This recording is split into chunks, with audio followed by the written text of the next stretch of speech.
இந்த கதைக்கு வந்து சரியான டைட்டில் வந்து அழகன், இல்லாட்டி ஆனழகன். ஆனால் அந்த 2 டைட்டிலும் வேறு படம் வந்துருச்சு. சரி, இது என்ன டைட்டில் வைக்கலாம்னு யோசிச்சுட்டே இருந்தேன். எனக்கு ரொம்ப நாளாக வந்து ஒரு எழுத்தில் டைட்டில் வைக்கணும் ரொம்ப ஆசை. அதே மாதிரி இந்த ஐன்ற எழுத்து மேலேயும் ரொம்ப ஒரு ஒரு ஒரு ஒரு ஈர்ப்பு இருக்குது. தமிழில் வந்து சில வார்த்தைகள்லாம் நம்ம ஈஸியாக அப்படி போட்டு அப்படியே நம்ம டிராயிங் மாதிரி எழுதலாம். ஆனால் ஐக்கு ஒரு தனி அது ஒரு அச்சீவ்மெண்ட் பண்ண மாதிரி இருக்கும். ஐ எழுதினது I is the vision of Shankar. எந்த ஒரு நடிகரும் அந்த படத்தை பார்க்கணும், இந்த மாதிரி ஒரு கதாபாத்திரம் எனக்கு கற்பிக்கிறாங்க தோண வைக்கிற ஒரு படம். அதுதான் ஐனா அர்த்தம். இந்த ஐக்கு தமிழில் வேறு என்ன அர்த்தம் இருக்குது பார்க்கும்போது ஐனா அழகுன்னு ஒரு அர்த்தம் இருக்குது. அப்போ சரி, இதுதான் நமக்கு சரியான டைட்டில் அப்படின்னு சொல்லிட்டு இந்த ஐ டைட்டில் வச்சு.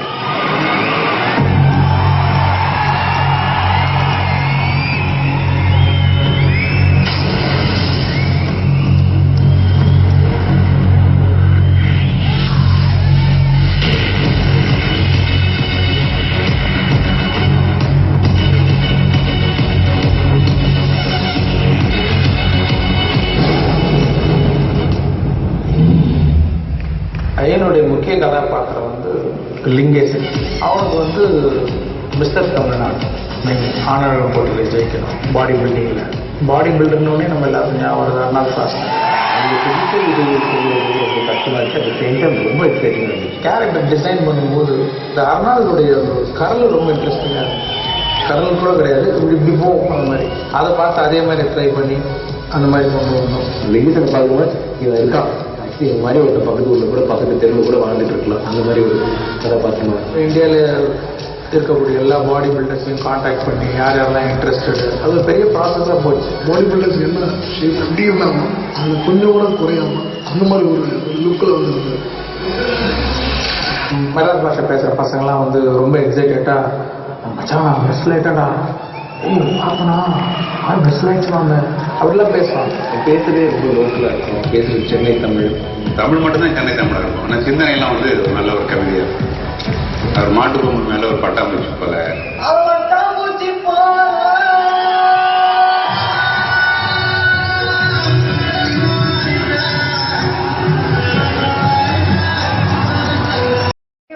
is driving on a motorcycle down the road and the motorcycle turns into the girl.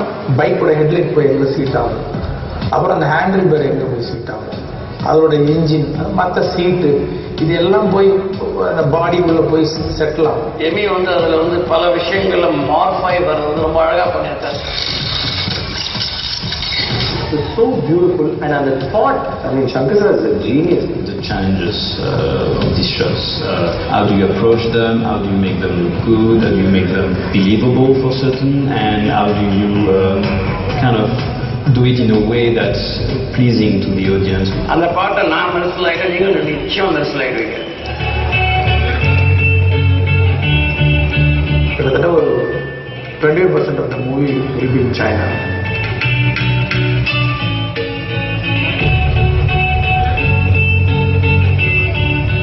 உங்க போது ஒரு அமைதியான ஒரு அந்த அமைதிக்கு நடுவில் டைரக்டர் தேர்ந்தெடுத்த ஒரு ரொம்ப அமைதியான அழகு. நாங்கள் பார்த்த லொக்கேஷன் எல்லாமே சைனாவோட வெவ்வேறு பகுதியில் இருக்குது.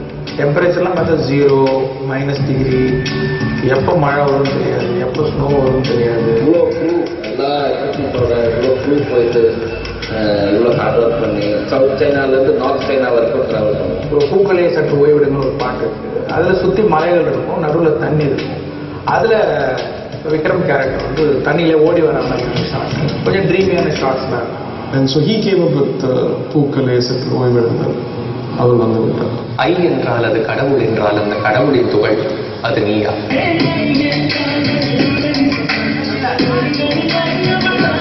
ஒரு ரியல் மாடலாகவும் ரொம்ப பியூட்டிஃபுல்லாக இருக்க வேண்டிய ஒரு கேர்ள் இதை கேஸ்ட் பண்ணும்போது எமி ஜாக்சன். அந்த அழகு இந்திய சினிமாவில் பார்க்காத ஒரு அழகு. படத்துக்காக எப்படி விக்ரம் சார் என்ன வேணா பண்ணுறதுக்கு ரெடியாக இருக்கிறோம், நம்மளும் டெடிக்கேட்டடாக எவ்வளோ வேணா ஹார்ட் ஒர்க் போகிறது தயாராக.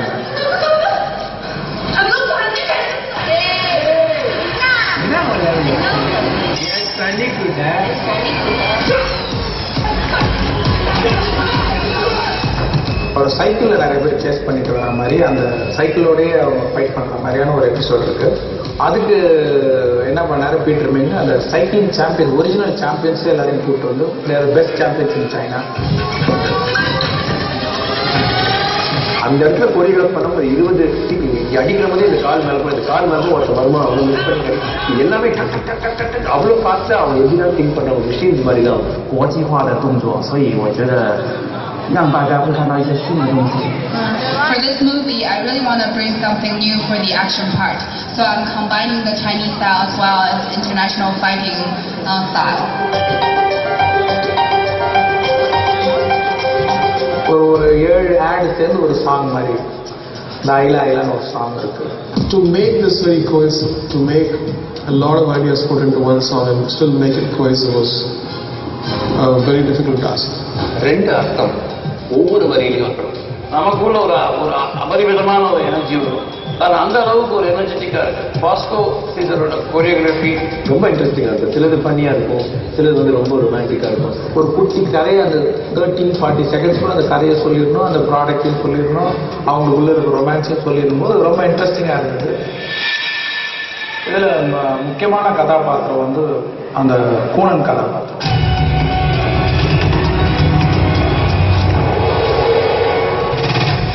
சேலஞ்சிங்காக இருக்கிறது என்னென்னா அது அவலட்சணமாக இருக்கணும், அதே நேரத்தில் அதுதான் படம் பூரா வரப்போகுதுன்னு போது ஒரு முகம் குளிக்கவும் கூடாது. ஒளிப்பதிவு செய்ய வேண்டிய விதத்தை செஞ்சு அழகான ஒரு அலுவலகம் இருக்கணும். மேக்கப் ஒர்க் நிறைய தேவைப்படுதுன்றதுனால பேட்டா அப்ரோச் பண்ணோம். பேட்டா வந்து ஃபஸ்ட் டைம் ஒரு இந்தியன் ஃபிலிம் பண்ணுறாங்க. ஒரு ஆர்ட் பற்றின ஒரு ஆச்சரியம், அதில் ஒரு எக்ஸைட்மெண்ட்டோட ஈடுபடுற அந்த டீம் வந்து உண்மையிலே we have to appreciate them. They did a great job.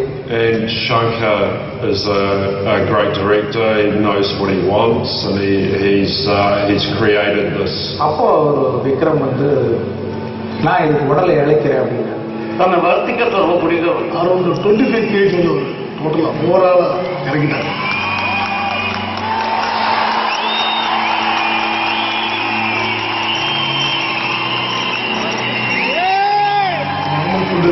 Footing style ஆகமான இருக்கும். இந்த கேரக்டரை வந்து அடாப்ட் பண்ணி ரொம்ப ஒரு பாவமாக இருக்கும். ஒரு சாங் சீக்வன்ஸில் வந்து ஒரு beauty and the Beast concept, like ஒரு டிசைன் பண்ணுறது, ஒரு பீஸ்ட் மாதிரி ஒரு மனிதனும் மிருகமும் கலந்த மாதிரியான ஒரு உருவம் பண்ணணும்.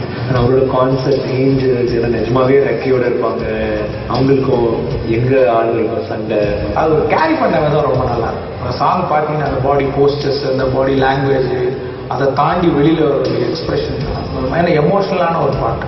இது பாஸ்கோ சீசர்கிட்ட வந்து இந்த கன்செப்ஷனை சொன்னோன்னா அவர் ரொம்ப அழகாக கொரியோகிராஃப் பண்ணியிருக்காரு அந்த சாங். இவ்வளோ பெரிய இண்டோர் செட் கிட்டத்தட்ட ஒரு 320 அடிக்கு 160 அடி, ஒரு ஏக்கர்னு சொல்லலாம். இப்போ அந்த பீஸ்டோட இருப்பிடங்கும் போது அதுக்குண்டான ஒரு கரகங்களோட ஒரு ஏரியா, அதில் ஒரு கலைத்தன்மையோட ரொம்ப அழகாக பண்ணியிருக்காரு முத்துராஜ். அந்த பீஸில் வந்து பயங்கரமான ஒரு லைட்டிங் பண்ணியிருந்தாரு. இங்கேயோ ஒரு மிடீவல் ஒரு 400 BC அப்போ பண்ண ஒரு இது மாதிரி இருக்கும். It's a big statement about love and anybody can sing this, but in this movie it's going to be very very special. நீ கேட்டால் உலகத்தை நான் வாங்கி தருவேன், நீ இல்லா உலகத்தில் நான் வாழ மாட்டேன், என்னோடு நீ இருந்தா உயிரோடு நான். அந்த சாங் வந்து ரொம்ப சோல்ஃபுல்லாக உள்ள எங்கேயோ வலிக்கும். இந்த ஸ்க்ரீன் ரொம்ப சேலஞ்சிங்காக இருந்தது. என்னென்னா பார்க்குறவங்க ஒரு புது எக்ஸ்பீரியன்ஸை கொடுக்கும். இது எங்கே போகுது கதை, ஸோ கதை அங்கே போகும்போது அதுவும் சுவாரஸ்யமாக இருக்கும். விட்ட இடம் எங்கே இருக்குது அது ஞாபகம் வச்சுக்கணும், திருப்பி அங்கே வரும்போது அது சுவாரஸ்யமாக இருக்கும். படம் பார்க்குறவங்களுக்கு கூட இல்லை சில டைம் யூகிக்க முடியாது என்னதான் நடக்குது. நிறைய எக்ஸ்பெரிமெண்ட்ஸை பார்க்கலாம், நிறைய வித்தியாசத்தை பார்க்கலாம். இது வந்து ஒரு தமிழ் படமாக நான் பார்க்கல, அது ஒரு இன்டர்நேஷ்னல் மூவி. இது நான் மட்டும் இல்லை, படம் பார்க்க போகிற எல்லாரும் சொல்லுவாங்க அவங்களோட எல்லாரோட ஐக்கும் ஒரு விருந்தாங்க. And so I'm very excited about it.